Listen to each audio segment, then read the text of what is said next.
Bonsoir, bienvenue à toutes et à tous. Nous sommes ravis de vous accueillir ce soir. Merci à Dataiku de nous permettre de réaliser cet événement dans ces super locaux.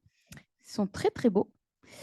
Pour démarrer, la petite question rituelle, qui vient ici pour la première fois? Ah ouais, stylé.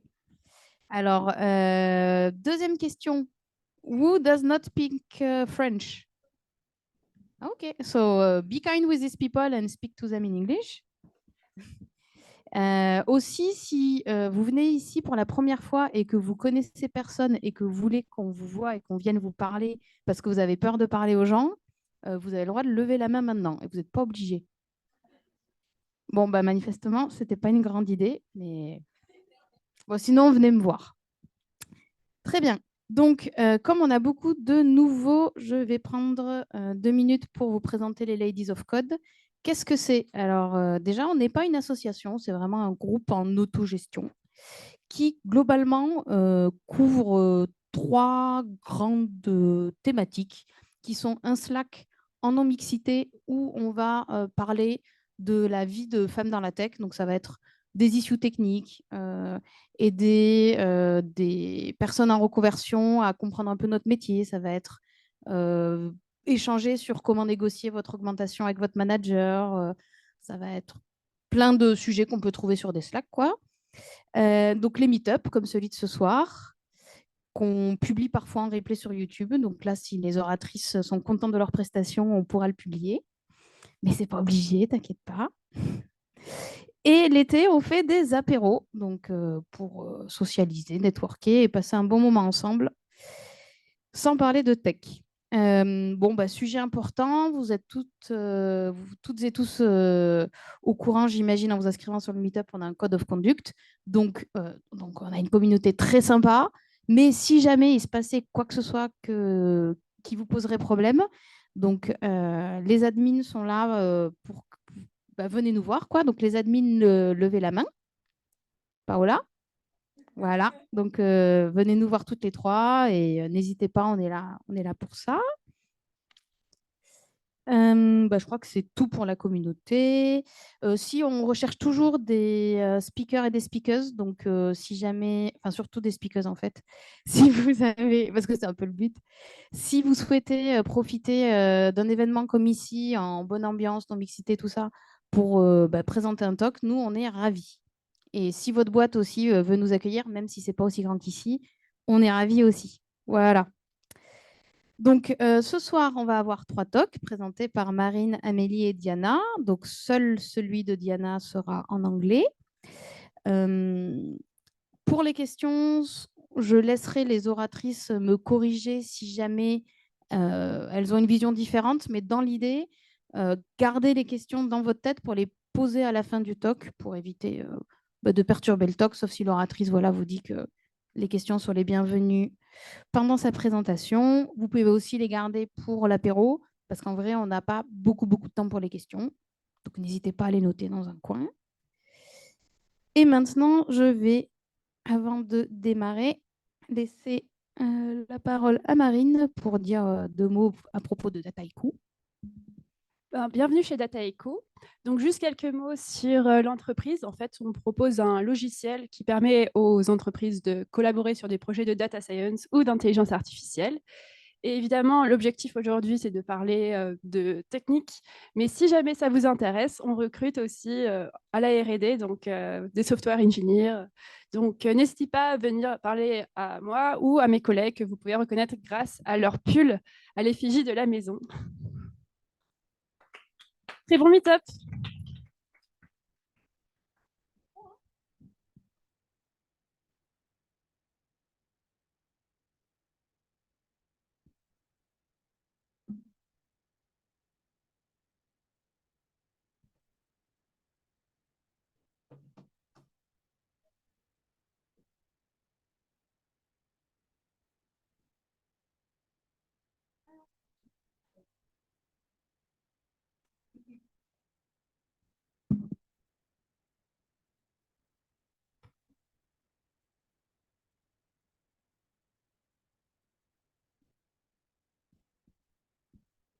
Ok, c'est pour niveau son, vous m'entendez bien?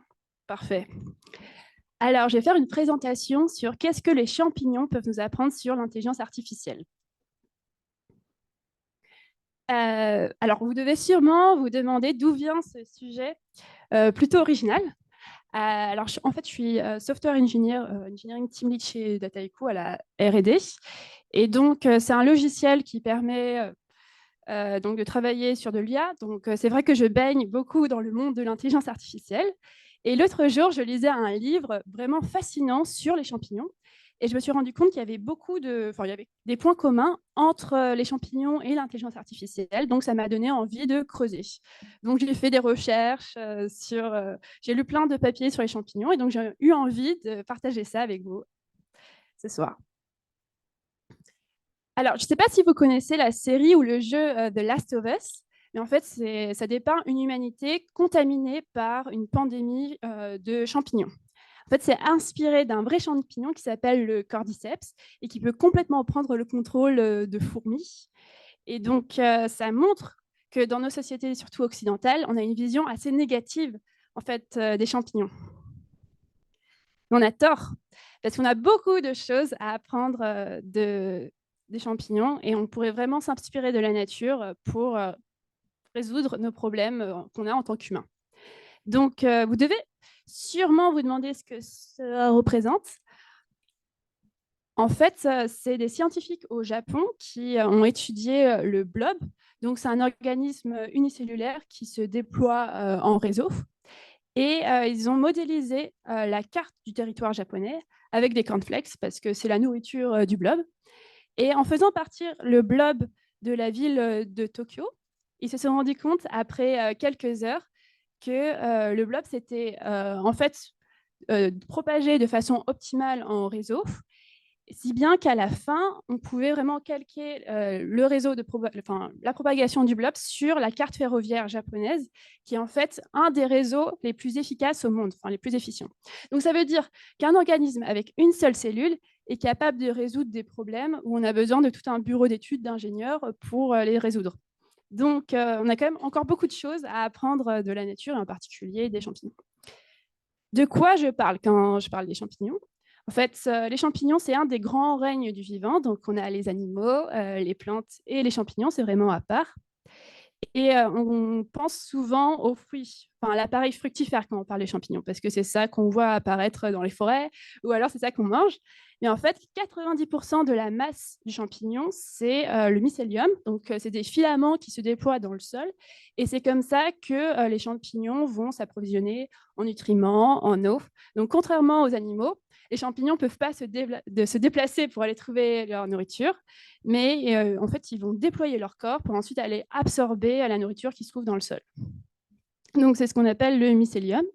Et c'est pour ça que ils sont très forts pour se propager en réseau parce qu'ils doivent s'adapter à leurs écosystèmes. Et donc, forcément, par sélection naturelle, ils se sont adaptés pour arriver à s'adapter du coup à des écosystèmes changeants. Et c'est aussi comme ça qu'ils créent des symbioses donc, avec les racines des plantes et qui permet d'avoir des relations où il y a des échanges de nutriments entre les champignons et entre les plantes, voire entre plusieurs plantes. Et donc, c'est permis par le mycélium. Donc, on va voir en quoi les champignons pourraient être des informaticiens ou des data scientists. Donc, comment le biomimétisme pourrait permettre d'améliorer les modèles d'intelligence artificielle type machine learning. Donc, déjà, il y a différentes études qui ont montré que les champignons sont capables de résoudre des problèmes algorithmiques très complexes, du type le plus court chemin ou les problèmes de labyrinthe. Parce qu'en fait, contrairement aux animaux, qui peuvent explorer qu'une seule voie, enfin qu'un seul chemin à la fois. Et ça se reflète aussi un peu dans la façon dont on fait des programmes informatiques. Les champignons peuvent explorer plusieurs pistes en même temps. Donc, ils peuvent très bien paralléliser et c'est super pratique pour résoudre des problèmes de labyrinthe, par exemple. Le scientifique Li Pingzhu a aussi montré qu'il était capable de résoudre le problème de voyageurs de commerce, donc arriver à connecter plusieurs villes de façon optimale. Voire un cas encore plus marrant, on pourrait utiliser la propagation du blob pour nous aider à coloniser l'espace. Donc, en fait, comme le blob est super fort pour tout ce qui est colonisation, pour ensuite aller chercher sa source de nourriture, on peut modéliser la Lune avec la station spatiale. On fait partir le blob de la station spatiale. Et en fait, il y a des stratégies de colonisation qui sont super intéressantes et qu'on pourrait utiliser potentiellement quand on aura besoin de coloniser la Lune. Donc, plein de cas d'usage qui sont très pertinents grâce à l'étude du blob. Plus spécifiquement, dans le domaine du machine learning, donc schématiquement, comment on fait pour entraîner un modèle de ML? On va récupérer des données qui vont permettre d'entraîner, donc d'apprendre en fait des patterns à partir des données pour ensuite faire des prédictions. Et donc, il y a plusieurs étapes assez clés pour avoir un modèle performant. Il y a par exemple le fait de sélectionner des features parce que parfois, on peut avoir des données redondantes qui introduisent du bruit ou qui ne sont pas forcément pertinentes.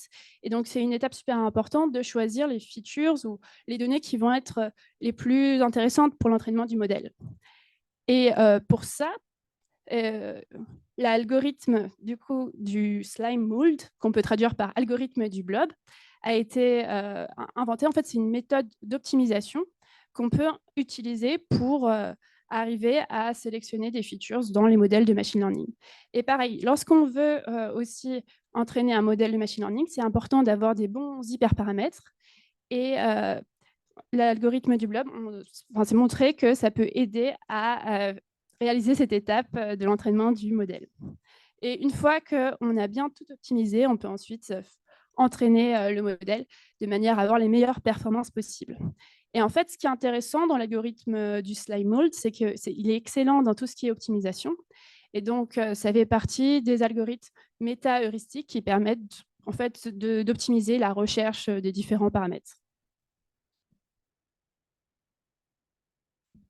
Donc, d'autres pistes, pour l'instant, ça reste plutôt des pistes potentielles qu'on pourrait exploiter pour améliorer l'intelligence artificielle à partir des propriétés qui existent dans le champignon ou plutôt le mycélium, parce que c'est ça qui est vraiment intelligent. Il y a trois possibilités, trois idées que je donne comme ça, si jamais quelqu'un veut faire de la recherche en machine learning et veut s'inspirer de la nature pour ça. Donc déjà, ce qui est vraiment pertinent dans le cas des champignons, c'est qu'il arrive vraiment à s'adapter à son écosystème. Et donc, ce serait vraiment intéressant que les modèles de machine learning arrivent à faire la même chose. Parce que souvent, on observe, lorsqu'on déploie des modèles de machine learning, que les données ont tendance à dériver, à se modifier. Et dans ce cas-là, on a besoin de réentraîner les modèles avec des données plus à jour. Et dans le cas où ce serait intéressant d'avoir des modèles qui arrivent à s'adapter à des conditions changeantes, un peu comme les champignons arrivent à le faire dans la nature. Une autre piste possible qui serait intéressante d'étudier, c'est la capacité du blob et des champignons à s'auto-réparer. Et ça pourrait être intéressant dans le cas où il y a des attaques qui arrivent sur les modèles de machine learning, type adversarial. Et donc, la capacité à pouvoir se défendre ou à moins avoir un processus de guérison, c'est quelque chose qui pourrait être super intéressant pour améliorer les modèles existants. Et enfin, une propriété du blob qui est assez fascinante, c'est que lorsqu'on fusionne deux blobs entre eux, avec chacun des apprentissages différents, ça donne un seul blob qui a appris des deux blobs, donc des deux organismes. Et de la même manière, on pourrait imaginer des intelligences artificielles qui se fusionnent pour apprendre des deux. Enfin, du résultat de la fusion des deux intelligences artificielles. Ok, donc on vient de voir comment, par le biomimétisme, on peut améliorer les algorithmes existants et améliorer aussi les algorithmes d'intelligence artificielle. Mais plus encore, on pourrait songer au développement d'une IA fongique, donc une IA à partir des champignons, en utilisant un peu du biocomputing, donc du calcul organique, pour faire ces opérations. En 1995, il y a un scientifique qui s'appelle Olson qui s'est intéressé au mycélium Et notamment, il s'est demandé comment ça se faisait que le mycélium arrivait à propager une information d'un bout à l'autre de son réseau, de façon très rapide. Et il s'avère que ça fonctionne via un signal électrique qui passe dans les filaments, donc qu'on appelle les ifs, et qui est en fait modulé par des pores. En fait, quand on regarde au microscope les mycéliums, on se rend compte que les filaments sont compartimentés. Donc, il y a des cloisons qu'on appelle par des septa. Et en fait, il y a une sorte de membrane qui peut s'ouvrir et se fermer en fonction des stimulations électriques. Et peut-être, ça vous rappelle quelque chose. Donc, l'idée qu'il y a un signal électrique qui passe par une sorte de porte, de pore, qui peut être à la fois ouverte ou fermée. Et oui, c'est vraiment très similaire aux portes logiques. Donc, c'est ce qui permet dans les ordinateurs de représenter une logique booléenne. Et donc, on retrouve ça sous la forme de composantes électroniques, comme les transistors, par exemple. Donc, en fait, on se rend compte que le mycélium fonctionne de façon très similaire aux ordinateurs. Et notamment en 2020, donc, il y a un scientifique, Andrew Adamowski, qui a observé l'Aspergillus niger, c'est une moisissure, et il s'est rendu compte qu'à l'intérieur de cette moisissure, on arrivait à détecter par des électrodes plusieurs opérations de logique booléenne de type A bar inter B, A union B. Et en parallèle, il a développé un ordinateur fongique, donc, en utilisant le mycélium comme un réseau de processeurs et les fruits, donc l'appareil fructifère, comme une interface. Et en fait, en injectant du sel, en brûlant les champignons, on arrive à produire des pics d'électricité. Et c'est comme ça qu'on encode l'information dans l'ordinateur fongique. Donc, c'est très expérimental, bien sûr. Quand j'ai lu ça, en fait, ça m'a rappelé qu'au tout départ, quand on regarde les réseaux de neurones artificiels, ça ressemble beaucoup au fonctionnement du mycélium. Enfin, au départ, en 1943, quand McCulloch et Pitts ont développé le premier réseau de neurones formel, en fait, ça fonctionnait avec deux signaux binaires qui sont ensuite pondérés, puis une fonction d'activation qui permet d'apprendre des données, qui était en fait une porte logique généralement, enfin une opération de logique booléenne. Et au départ, eux, s'étaient inspirés donc, du neurone humain, le neurone biologique des êtres humains. Mais finalement, ça ressemble peut-être plus au mycélium qu'au réseau de neurones humains. Donc, à partir de là, quand on songe que la première implémentation des réseaux de neurones artificiels, c'était via une machine, parce que c'était l'époque de l'informatique analogique, avec le perceptron Mark I, et qu'on voit aussi que de plus en plus de scientifiques développent ce qu'on appelle du wetware, donc des composantes électroniques avec du matériel, des matériaux organiques type champignons, on pourrait éventuellement songer à développer une intelligence artificielle complètement fongique. Le problème avec les composantes électroniques le wetware fongique, c'est que c'est très lent. Donc, on aurait du mal, je pense, à remplacer les ordinateurs d'aujourd'hui avec ce type de matériaux. Mais il y a plein de points positifs parce que c'est aussi des matériaux qui sont biodégradables, donc plus écologiques, et qui sont capables de se réparer eux-mêmes. Donc, en termes de maintenance et de durabilité, c'est super intéressant d'explorer en fait toutes les possibilités liées aux champignons. OK, donc on a vu comment le biomimétisme pouvait améliorer les modèles d'intelligence artificielle. On a vu aussi comment développer une intelligence artificielle à partir uniquement de matériaux fongiques, mais encore plus, les champignons peuvent être aussi des philosophes, parce que ça permet de réfléchir à ce qu'on appelle l'intelligence.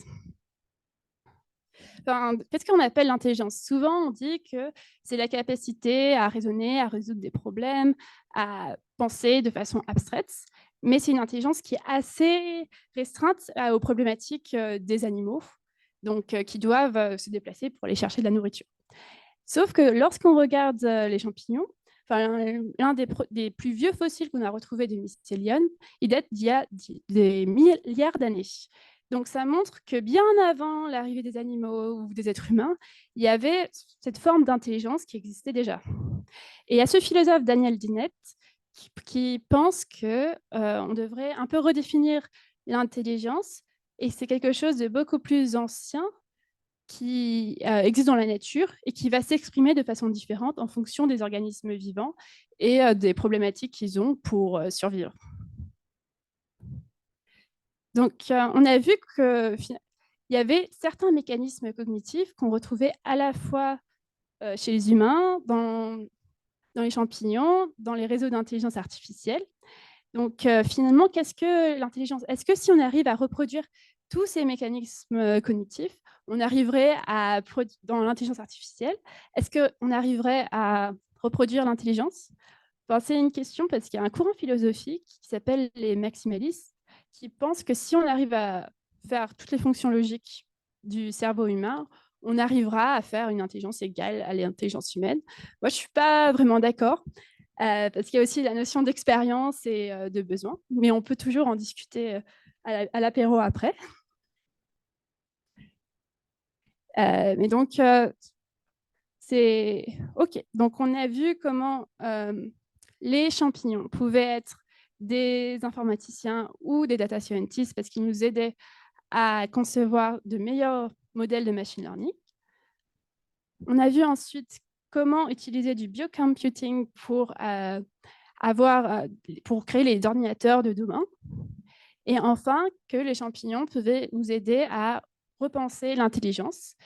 Et surtout, peut-être que la question qu'il faudrait se poser, plutôt que de se demander à chaque fois est-ce que l'intelligence artificielle va remplacer l'intelligence humaine, est-ce qu'il ne faudrait pas plutôt réfléchir aux interactions qu'on a avec l'intelligence artificielle, de manière à avoir des interactions qui sont bénéfiques pour nous, donc un peu des interactions symbiotiques où on arrive à avoir du donnant-donnant, et éviter plutôt le parasitisme, donc un scénario à The Last of Us.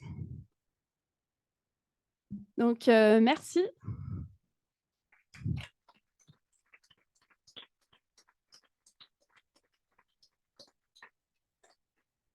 Et si vous avez des questions.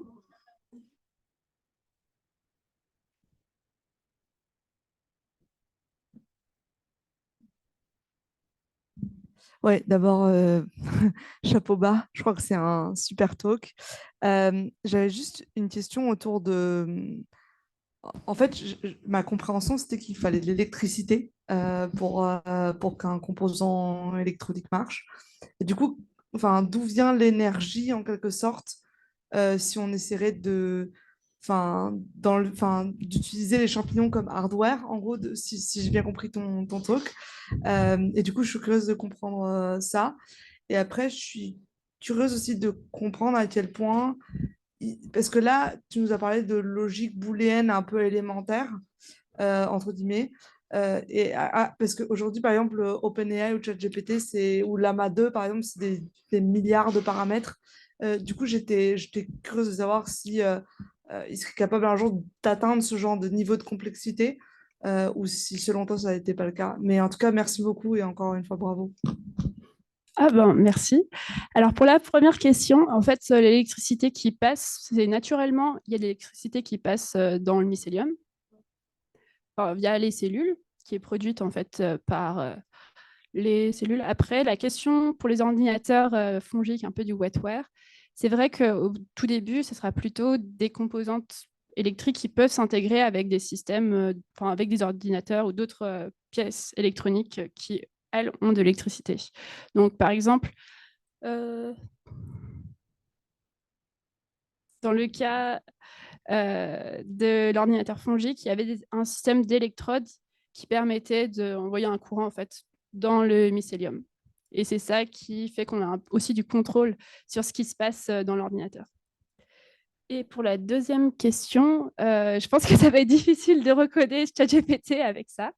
Par contre, ce qui est super prometteur, c'est l'utilisation du mycélium, des champignons comme des capteurs, parce qu'ils arrivent à vraiment réagir et s'adapter à leurs écosystèmes. Et donc, avant que les plantes aient vraiment des évolutions physiques observables, par exemple, dans le cas de l'agriculture, on pourrait observer d'abord les champignons parce qu'ils vont avoir plus de réactions directement que les plantes, par exemple. Donc, dans le cas de l'agriculture, ça serait intéressant d'étudier les données qui passent à l'intérieur du mycélium pour ensuite adapter je sais pas, les fertilisants ou, ou la façon dont on fait pousser les plantes.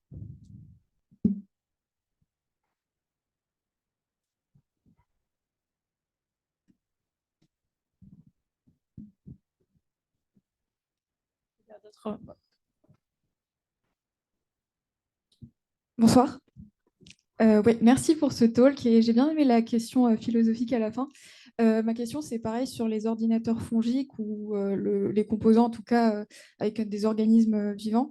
À quel point est-ce qu'on sait si le comportement de ces organismes est attendu dans le sens où, OK, on sait qu'ils peuvent se régénérer, mais est-ce qu'on sait s'ils peuvent aussi avoir un parasite ou décider de mourir ou des choses comme ça, et à quel point ça a un impact sur justement ce composant final ou cet ordinateur final?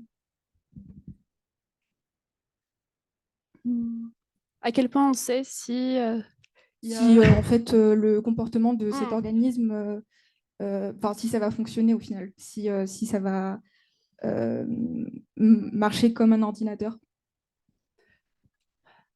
Pour l'instant, c'est vraiment très expérimental. Donc, il n'y a pas beaucoup d'argent investi dans la recherche sur les ordinateurs fongiques. Après, c'est vrai qu'on arrive à détecter lorsque il y a des parasites, on arrive à le détecter via l'étude en fait, des courants électriques qui passent dans le mycélium. Je ne pense pas qu'on arrivera tout de suite à avoir des ordinateurs. Peut-être que oui, l'utilisation sous forme de capteurs est plus prometteuse. Merci. D'autres questions? Une petite dernière? Merci, c'est fascinant. C'est vraiment super intéressant. Et ma question, c'était, dans le test, justement, on avait vu qu'avec les champignons, en gros, ils pouvaient faire des opérations booléennes. Comment ça a été testé? Comment on demande à un champignon de faire une union ou une intersection? Alors, dans le cas de l'ordinateur fongique, ils ont fait pousser des pleurotes.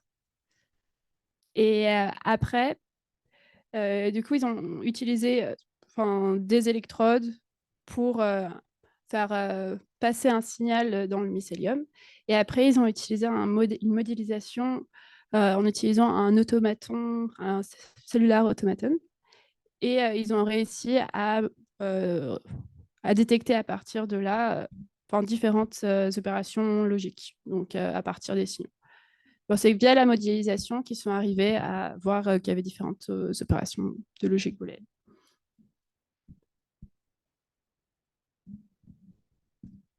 Merci beaucoup. C'était quoi le livre que tu as lu? Ça Tu l'as lu au s'appelle début? Entangle Life. Thank you.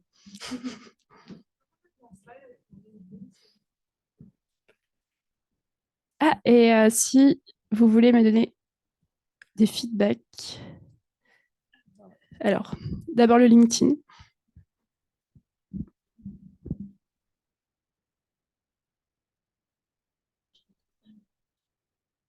Ah, ok. Et si vous voulez donner un petit feedback, ce serait super utile. Merci. Merci.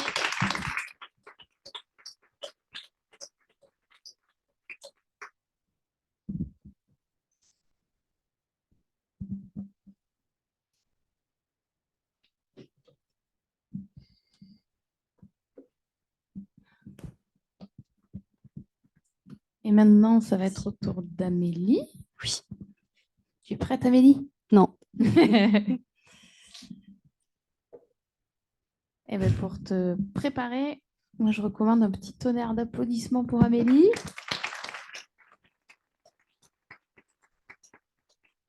Merci. Alors, tac.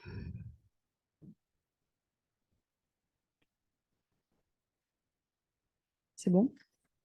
Ok. Merci à tout le monde. Merci Marine, c'était super ton talk. Merci aux Ladies of Code de nous accueillir, de me laisser la parole, à Dataiku de nous accueillir. Alors, juste avant qu'on commence, j'aimerais vous raconter une histoire. C'est l'histoire d'un petit pays qui est assez indépendant numériquement et fier de son indépendance. Et dans ce pays, il y a un incident apparemment anodin qui arrive et qui va causer un conflit inattendu. Donc, il y a une nuit d'émeute, un mort et 150 blessés. Et ensuite, les autorités parviennent à faire revenir le calme. Mais quelques jours plus tard, il y a un nouveau conflit qui arrive. Et brusquement, les serveurs des institutions publiques et privées, des banques, des médias, des ministères, se retrouvent complètement assaillis de demandes, des millions de demandes. Et avec ces flots de requêtes massives qui arrivent, ils se retrouvent submergés et hors service. Et au maximum de l'attaque, il y a 58 sites qui sont complètement hors service en même temps. Et donc, on recrute une équipe d'experts et d'expertes en cybersécurité qui vont du coup prendre la main et qui vont essayer de retracer d'où viennent les requêtes, de mettre en place des défenses et aussi de contre-attaquer. Donc, à l'issue de tout ce travail qui est fait et aussi avec la collaboration internationale, on arrive à repousser les attaques. Et à l'issue de ça, donc voilà, tout ça fonctionne. Est-ce que parmi vous, sauf toi, quelqu'un sait de quel événement je parle et de quel pays je parle? Bon, vas-y. Ouais, exactement. Ouais. On suppose que c'est signé des Russes. Ouais. En fait, suite au déplacement au déplacement controversé d'une statue à la gloire de l'armée soviétique dans la capitale, à Tallinn. Alors, je la mets après. En fait, on a cet événement qui apparaît. Donc, on pense signer des Russes, mais officiellement, on ne sait pas. Et donc, en fait, suite à cet événement, il va y avoir tout un tas de lois qui vont être créées autour de la cybersécurité, et notamment le Centre d'excellence de cyberdéfense coopérative de l'OTAN, qui est mis en place parce qu'on se rend compte à quel point nos institutions sont vulnérables, et pas que les institutions, mais tout ce qui permet de faire fonctionner un pays qui, comme l'Estonie, est hyper avancé numériquement. Voilà. Donc moi, je m'appelle Amélie Leco, je suis software engineer en PHP aujourd'hui, mais je m'intéresse beaucoup à Python et au machine learning. Je travaille pour, je ne l'ai pas mis, mais je travaille pour Cap Collectif, qui est un logiciel SaaS pour les collectivités, pour leur permettre de créer des projets participatifs et de les mener. Voilà. Vous pourrez aller voir après. Donc, une attaque DDoS, qu'est-ce que c'est? Donc, DDoS, ça veut dire une attaque par déni de service distribué. On parle de distribution parce qu'en fait, on va utiliser plusieurs ordinateurs, voilà, c'est pas une seule personne qui va faire une attaque, c'est un réseau d'ordinateurs. Donc, en fait, c'est une attaque contre une infrastructure d'une entreprise ou d'une organisation. C'est un sujet qui est assez complexe et il faudrait peut-être 2-3 jours pour vraiment aborder tous les points. Mais on va essayer de regarder les fondamentaux aujourd'hui. Donc, l'objectif d'une attaque DDoS, c'est de submerger la cible et de la rendre indisponible, de lui envoyer des millions de requêtes et de la rendre indisponible comme ça. Évidemment, c'est une action malveillante. Personne ne fait des attaques DDoS pour le plaisir. Et si on veut prendre une image, ça pourrait être un embouteillage sur une autoroute qui empêcherait du coup le trafic normal en bleu d'accéder à sa destination. Voilà. Et les attaques des DOS, et il y a les agriculteurs. Et alors, un fonctionnement normal d'un site ou d'une application, d'une API, c'est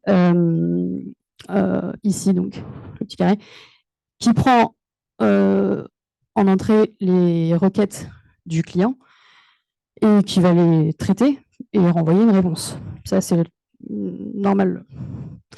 Dans une attaque DDoS, on va avoir du coup un pirate qui va essayer d'attaquer notre application. Mais là, en l'occurrence, il est tout seul, donc il ne va pas pouvoir. Il va falloir qu'il construise un réseau qu'on va appeler botnet. Donc en gros, ce sont donc des bots.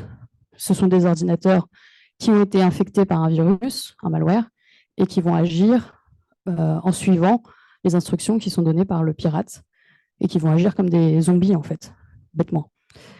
Mais comme ce sont des ordinateurs qu'on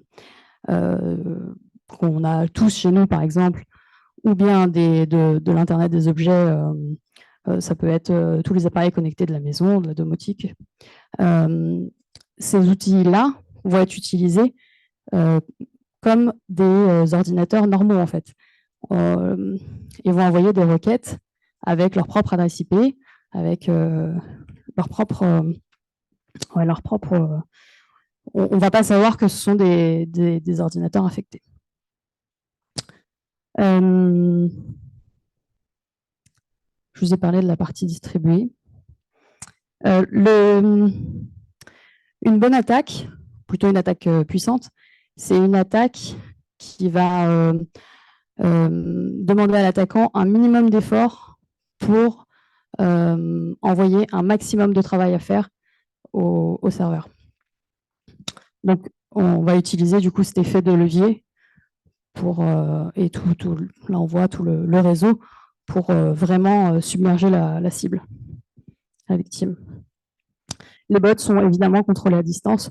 Alors là, j'ai mis un botnet simple, mais il y a plein d'architectures possibles de réseau. Et ce qui va être difficile quand on va recevoir une attaque, quand on va en être la cible, ça va être de différencier un trafic normal et un trafic d'attaque. Donc, comment identifier une attaque DDoS?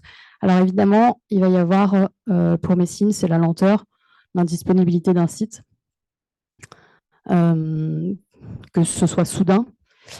Et comme une lenteur ou une indisponibilité, ça peut aussi être dû à d'autres problèmes de performance et par exemple un pic de visite qui peut être prévu. Je ne sais pas si vous lancez un nouveau projet ou autre, et vous n'avez pas scalé votre application, ça peut causer ce genre de problème. Donc on va utiliser un outil qui va scanner toutes les requêtes entrantes et qui va vous donner d'autres informations. Si vous voyez que vous avez un trafic qui provient d'une seule adresse IP ou une plage d'adresse IP, là, vous pouvez vous poser des questions. Pareil, si vous avez des utilisateurs qui vont avoir la même machine, la même version de navigateur, la même géolocalisation, là, ça peut mettre la puce à l'oreille. Aussi, s'ils vont attaquer un seul point de terminaison, une seule page de formulaire ou une seule route, là, ça pose aussi des questions. Et aussi des pics à des heures inhabituelles. Si vous n'avez rien mis en ligne à 2 heures du matin et que d'un seul coup, vous avez beaucoup de trafic, c'est un peu bizarre. Ou alors des schémas un peu reconnaissables, un pic toutes les 10 minutes. Voilà, des choses comme ça. Alors, pour comprendre les attaques DDoS, il faut comprendre comment fonctionne une connexion Internet, un réseau. Donc là, on a par exemple le modèle OSI. Il y a plusieurs modèles qui existent. Celui-là, c'est donc un cadre conceptuel pour comprendre le réseau. Et en fait, c'est un peu comme une maison où chaque couche a été conçu pour un objectif différent. Donc en bas, par exemple, les fondations, et puis sur le toit, la toiture. Même si, évidemment, couche d'application, c'est pas pour se protéger. Mais voilà, c'est pour vous donner une idée. Et donc, les attaques DDoS peuvent agir sur la couche 7 ou la couche 3 ou 4, en gros. En tout cas, c'est ce qu'on va voir aujourd'hui.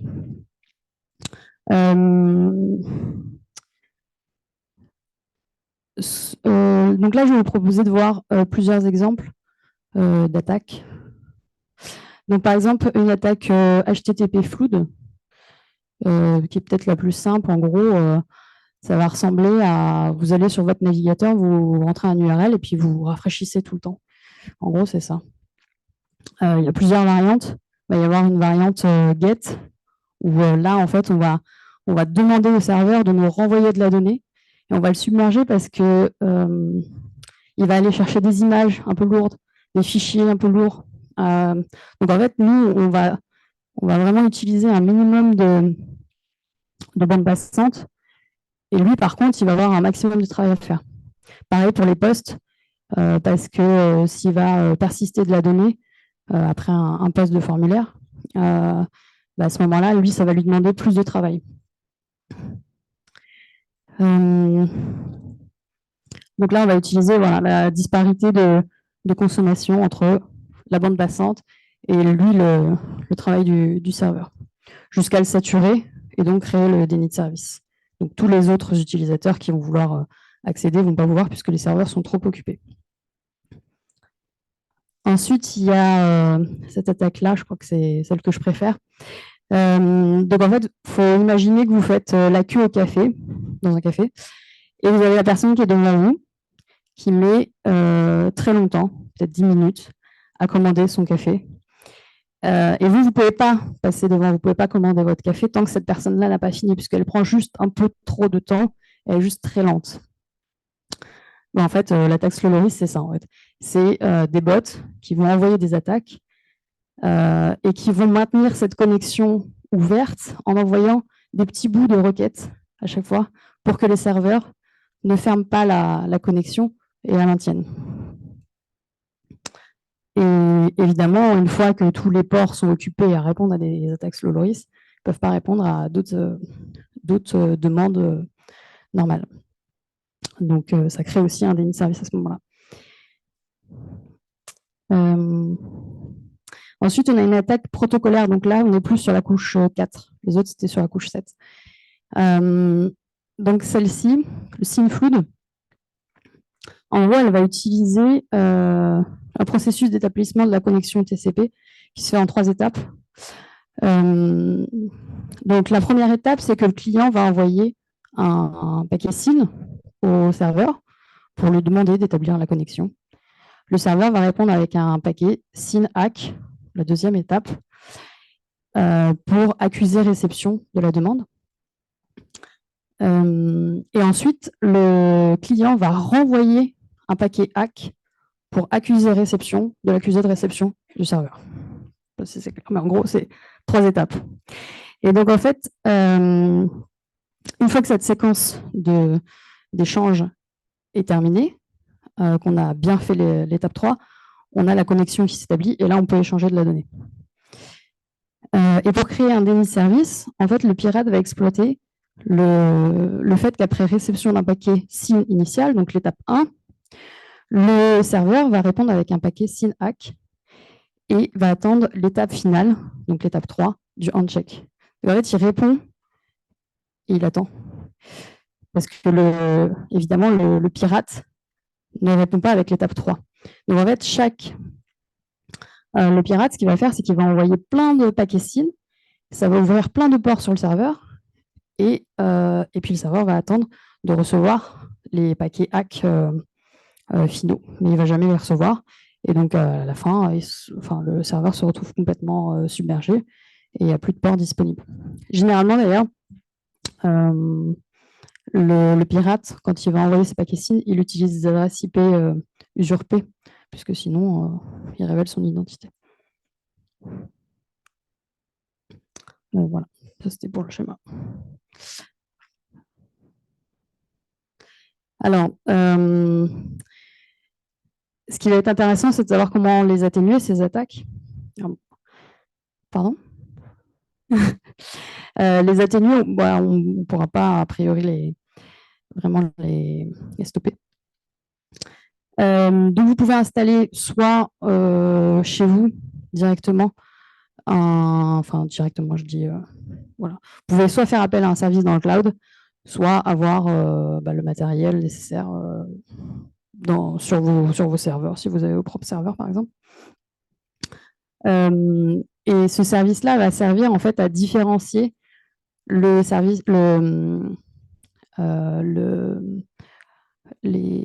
trafic légitime du trafic malveillant. Parce qu'évidemment, ce qu'on veut surtout pas, c'est couper complètement son service et que plus personne n'ait accès juste pour stopper les pirates. Donc, il va falloir mettre en place des règles qui vont se moduler avec le temps en fonction des attaques qu'on va recevoir. Et ce qui va être compliqué à évaluer, ça va être quand on va avoir des attaques multivectorielles qui vont attaquer à la fois la couche 3, 4, 7, et qui elles-mêmes, en fonction de notre réponse, vont moduler leur attaque. Et ben, il va falloir à nouveau moduler la réponse. Et en plus, ces attaques multivectorielles vont complètement se fondre dans la masse, puisque par principe, on ne va pas faire le lien entre les attaques sur les différentes couches. Ce service-là, en général, il permet de détecter, de rerouter le trafic et de s'adapter aux attaques qui arrivent. On va essayer de réduire la surface d'attaque, parce que sur une application, s'il y a des ports qui sont accessibles, mais qui ne devraient pas l'être parce que personne n'est censé avoir accès, bah, on va les fermer, donc que ce soit des ports, des routes ou autres, pour éviter de se faire attaquer à ces endroits-là. Ici, là, j'ai un équilibreur de charge, par exemple. Donc ça, pour l'image, c'est en gros, vous êtes dans un magasin, vous avez une seule caisse d'ouverte, il y a 5 personnes devant vous, et puis d'un seul coup, ils ouvrent 3 caisses. Et ben, c'est le boulot d'un équilibreur de charge, c'est d'ouvrir des caisses et de répartir les clients pour leur dire déplacez-vous ou venez à telle caisse, on est ouvert, quoi. En gros. Et donc là, du coup, pour les clients, le temps d'attente est réduit. Et puis, ceux qui prennent trop de temps, comme sur les attaques Slow Loris, eh ben, ils prennent trop de temps, mais ils passent d'abord par l'équilibreur de charge. Donc, lui, il va attendre que toute la demande soit arrivée avant de la transmettre à son serveur. Voilà. Dans le service, il peut être intégré un pare-feu d'application web, WAF. Donc, c'est un proxy, ça fonctionne comme un proxy inversé. Et en gros, ça va se mettre entre votre serveur et les attaquants. Donc, ça va venir vérifier que les requêtes entrantes sont bien légitimes.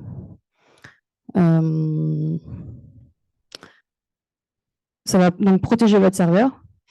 Et en plus de ça, c'est ce qui va aussi s'adapter en fonction des requêtes qui entrent et qui ça va personnaliser les règles pour filtrer les requêtes entrantes. Et en plus, ça protège contre les CSRF et les injections et tout ça.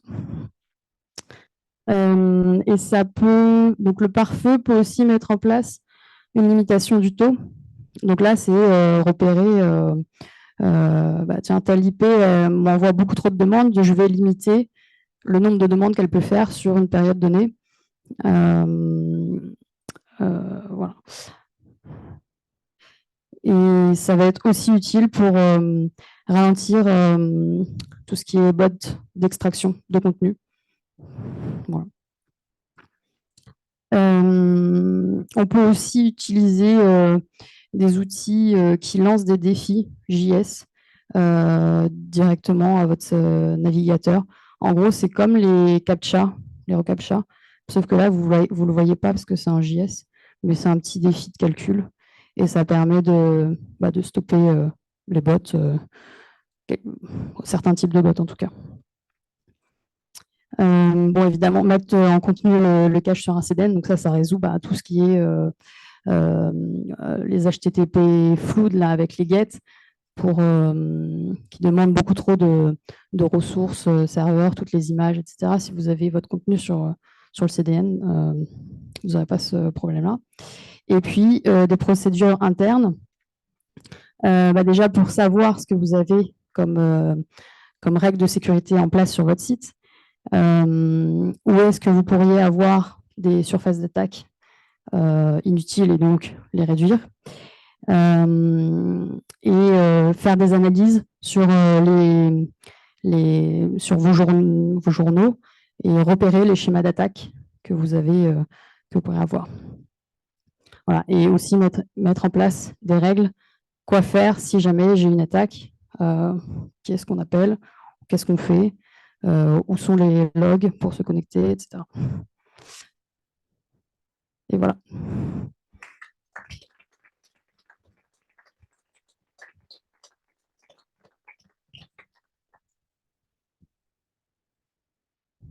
Merci. Merci Amélie. Du coup, est-ce qu'il y a des questions? Ouais.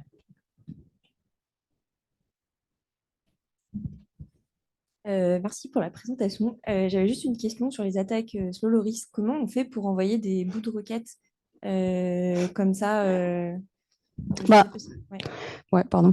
En fait, il y a des outils hyper faciles d'accès qui le font pour toi, mais sinon, en gros, tu envoies des requêtes HTTP avec des en-têtes particuliers, puis tu envoies des petits bouts comme ça. Ça veut dire quoi, des bouts? Elles ne sont pas finies? Oui, c'est ça, elles ne sont pas finies en fait. Et du coup, le serveur attend que toute la requête arrive. Ok, merci. Ouais.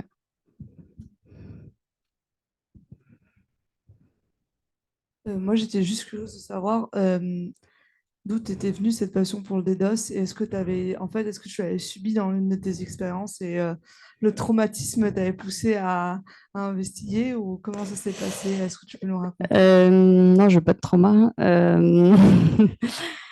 En fait, j'ai fait une petite, un cours là sur AWS, sur le Skill Builder. Et dans les fonctionnalités AWS, dans ce cours-là, il y a un module sur les attaques DDoS. Et j'ai trouvé ça sympa à ce moment-là. Du coup, ça fait 3 semaines que je me renseigne beaucoup sur les DDoS. Et je vais passer à un autre sujet après.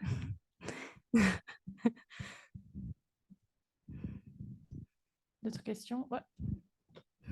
Une autre question, peut-être qu'elle sera un petit peu trop généraliste, tu me diras. C'était quand il y a eu le grand boom de l'IoT, on s'est beaucoup posé des questions, il y a eu quelques scandales sur la non-sécurisation. Est-ce qu'on sait maintenant quelle est la proportion des attaques DDoS, la proportion de machines connectées qui ne sont pas des ordinateurs ou des téléphones, qui sont vraiment des objets connectés, et est-ce que ça a vraiment contribué à une hausse de ce type d'attaque? Je n'ai pas la proportion en tête, mais c'est sûr que c'est toujours hyper utilisé parce qu'en fait, les appareils IoT, je ne sais pas si vous en avez chez vous, mais moi, personnellement, je ne mets jamais à jour le logiciel, quoi. Je ne change pas le mot de passe. Et en fait, ça, c'est hyper facile d'accès pour mettre un virus dessus. Donc, aujourd'hui, c'est encore c'est très utilisé. Et je crois que tout ce qui est les attaques Mirai, je crois qu'ils utilisaient de l'IoT pour faire toutes leurs attaques. C'est des Japonais qui ont fait ça, je crois. Ouais. Donc encore merci pour le talk. Admettons que pour des raisons diverses et variées, tu n'aies pas beaucoup de moyens financiers à ta disposition, mais que tu n'aies pas envie de coder ton truc toute seule de protection des attaques DDoS, parce que on sait que c'est pas l'idée de l'année, quoi.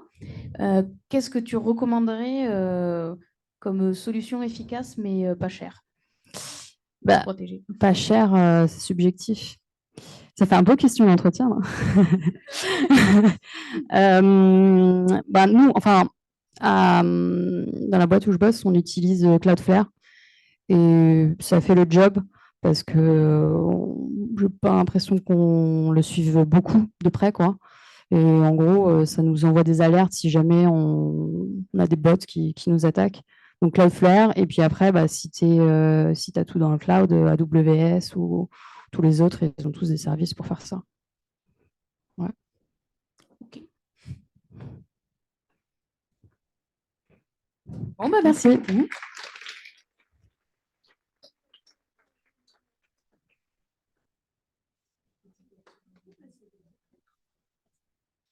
Ok, merci Amélie. Du coup, on suit avec Diana.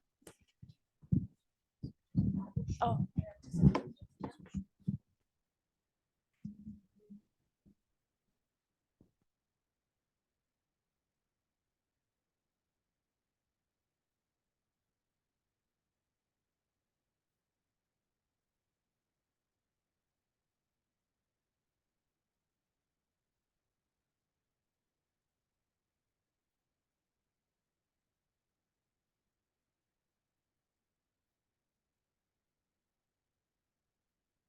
Voilà.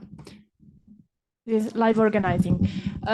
So Diana is gonna talk about profiling and tracing. In part. In part. Yes.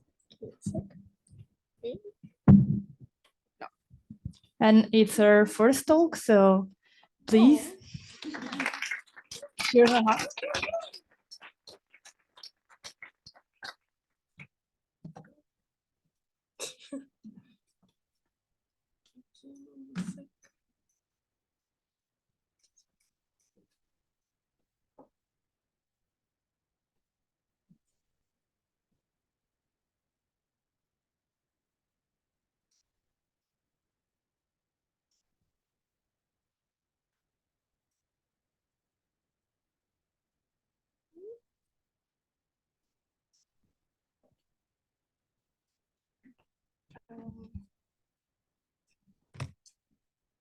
Okay.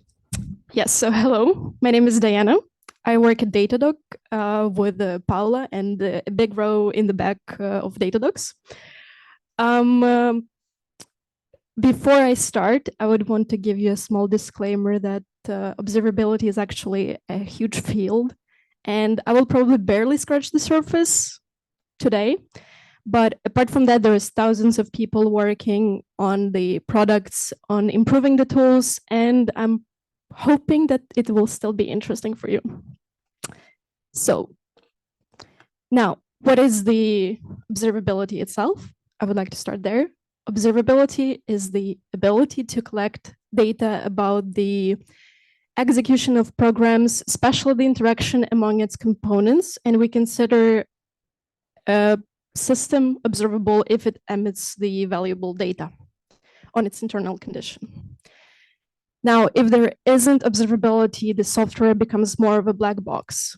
We know it takes an input and it produces an expected outcome, but the inner workings are pretty much hidden. So if someone receives an unexpected outcome, the only way to find a solution is to go back to the source code.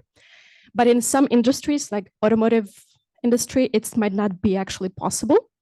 The code might not be available to read through, and it's like heavily guarded. Apart from that, the unexpected outcome might be more so the result of the circumstances or the environment, such as maybe memory limitations or CPU and so on and so forth. And it might be difficult to reproduce it. Now, there's a bunch of challenges that observability helps to solve. One of the most common ones is application performance monitoring, sorry. Along with that, there is a system downtime, error rates, and exception handling.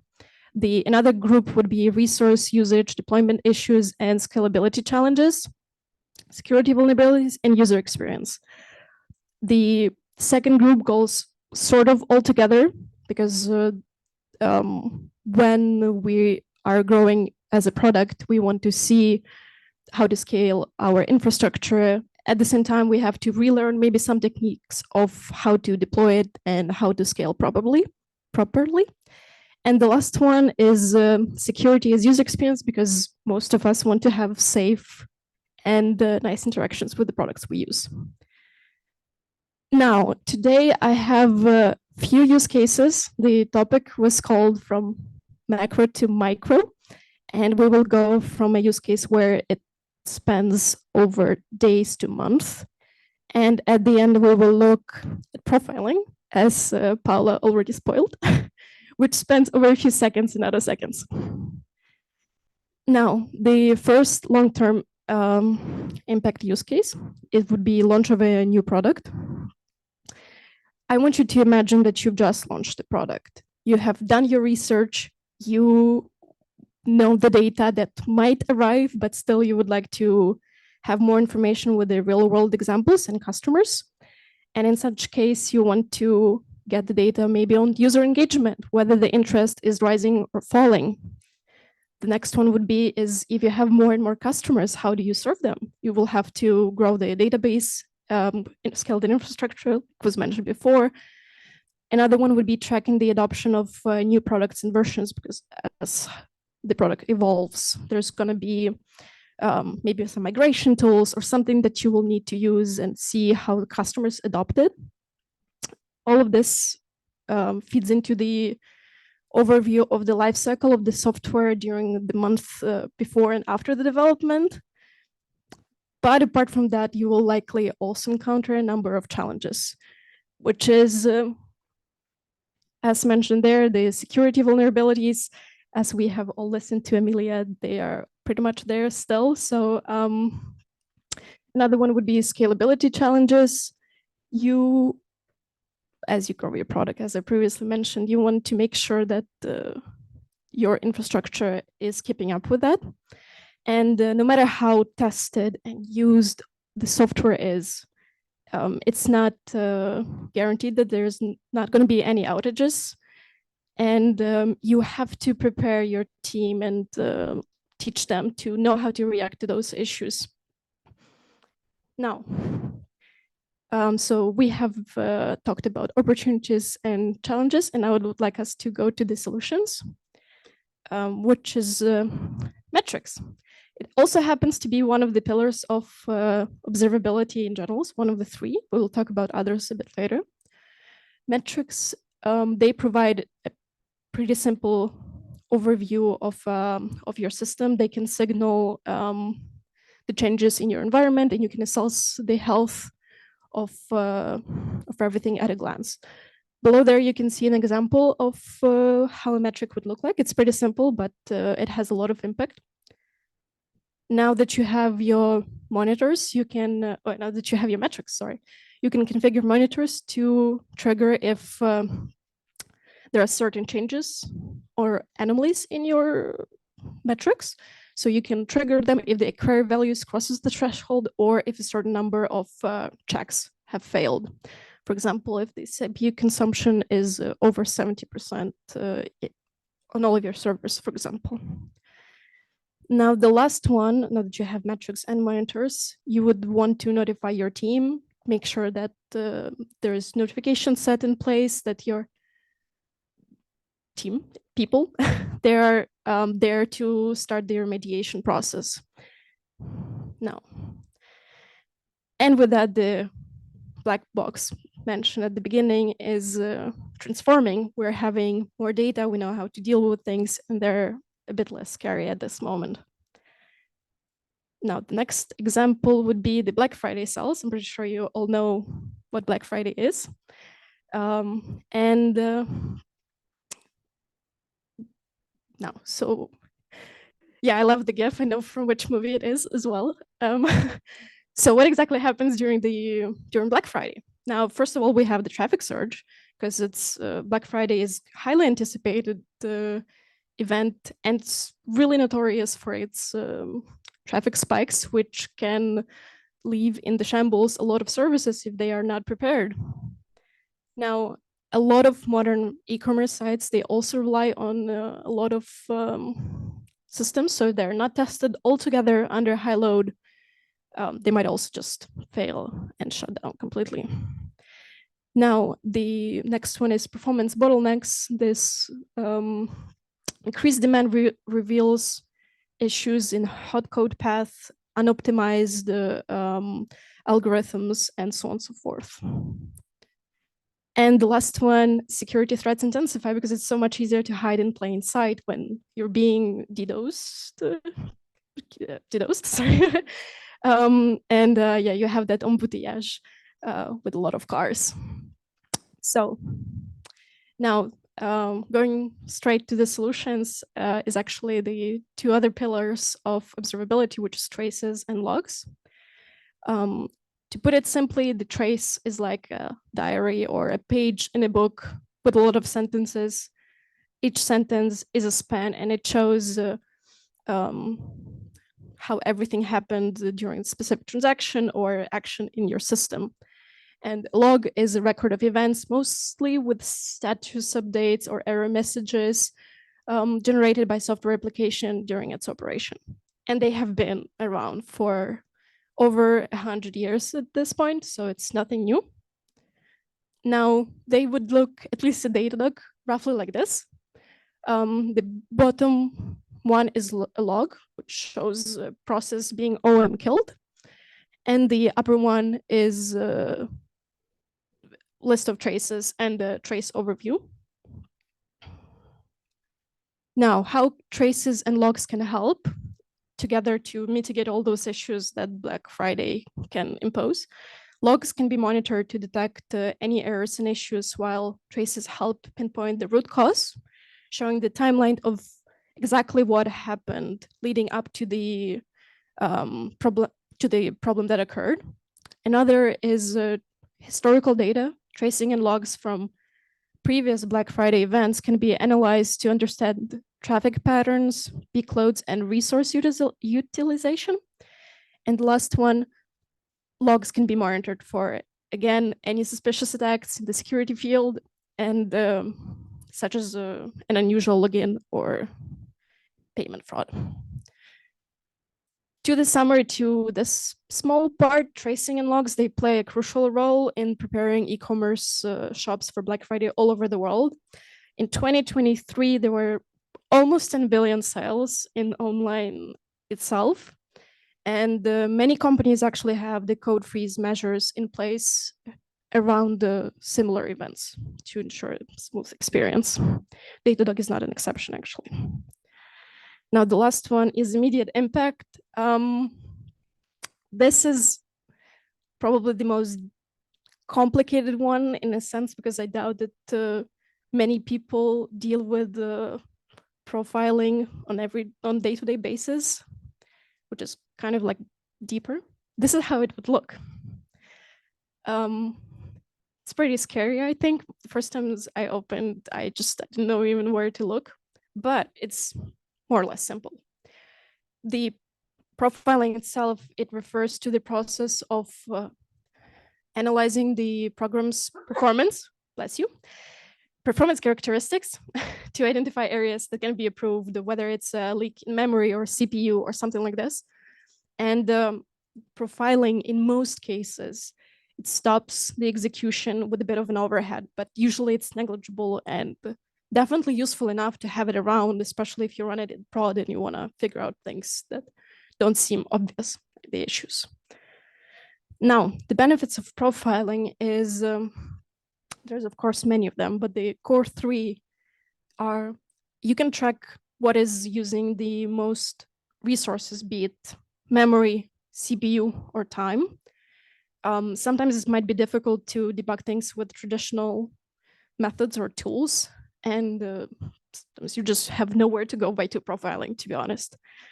The next one is you can view trace execution breakdown, find bottlenecks and hot code path, which would be maybe your database is not connecting as fast as it's supposed to. Maybe you are recreating heavy resources every time you're doing an HTTP request, and you shouldn't do that because you could just save it before time and optimize your resources. And the last one, you can do all of that in production with the continuous profiler. It uses very little overhead, but it's still there, so I have to mention this because I don't want to lie. And the lastly, summary. In general, once you start using more and more observability tools, you really enrich your experience in both development and product management. I myself have learned so much from using the stuff I'm supposed to work on. So as you can see, the black box eventually turns into something a lot less daunting and completely different. No, thank you. Yeah.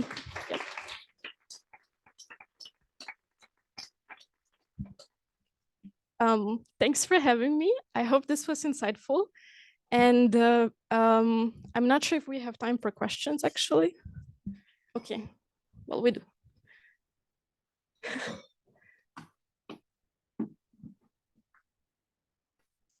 Est-ce qu'il y a des questions?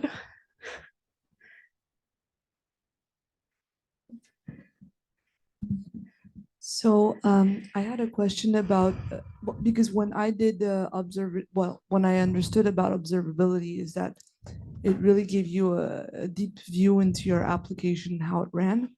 I was curious because we also had that in one of my companies on our servers to understand CPU usage, memory, and stuff like that. So I'm a proud Datadog user. Even though I don't do servers, I do front end, but we use Datadog.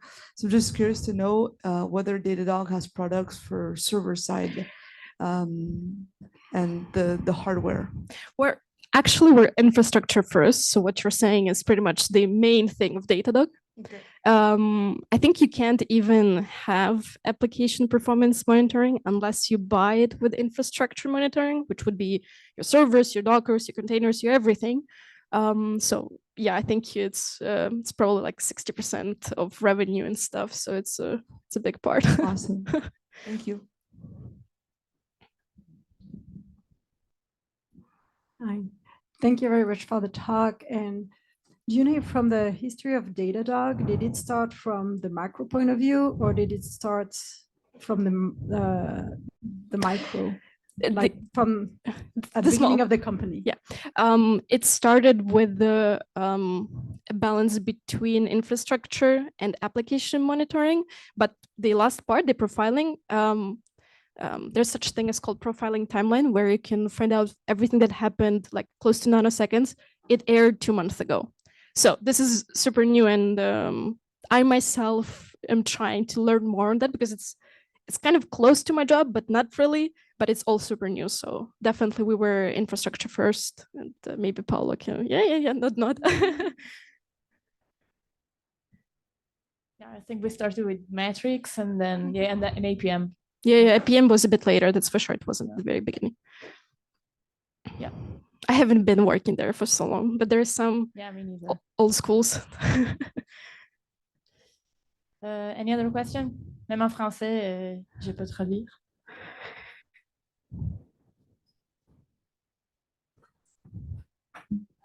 Thank you for the talk. It's a very topic I'm interested about.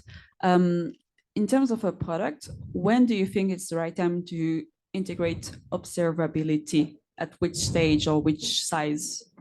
Sooner rather than later, to be honest. Definitely before you go prod, that's what I would do. At least in my little pet projects, you code and you're like, it's fine, it looks fine, it works. No, it doesn't.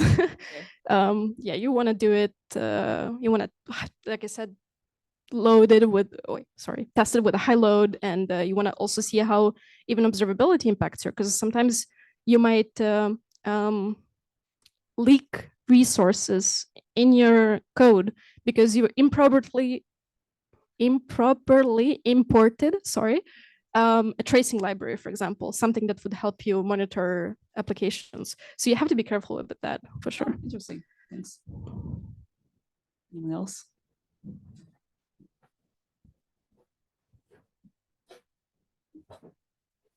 Dernière question? Non? Ok, bah, merci beaucoup.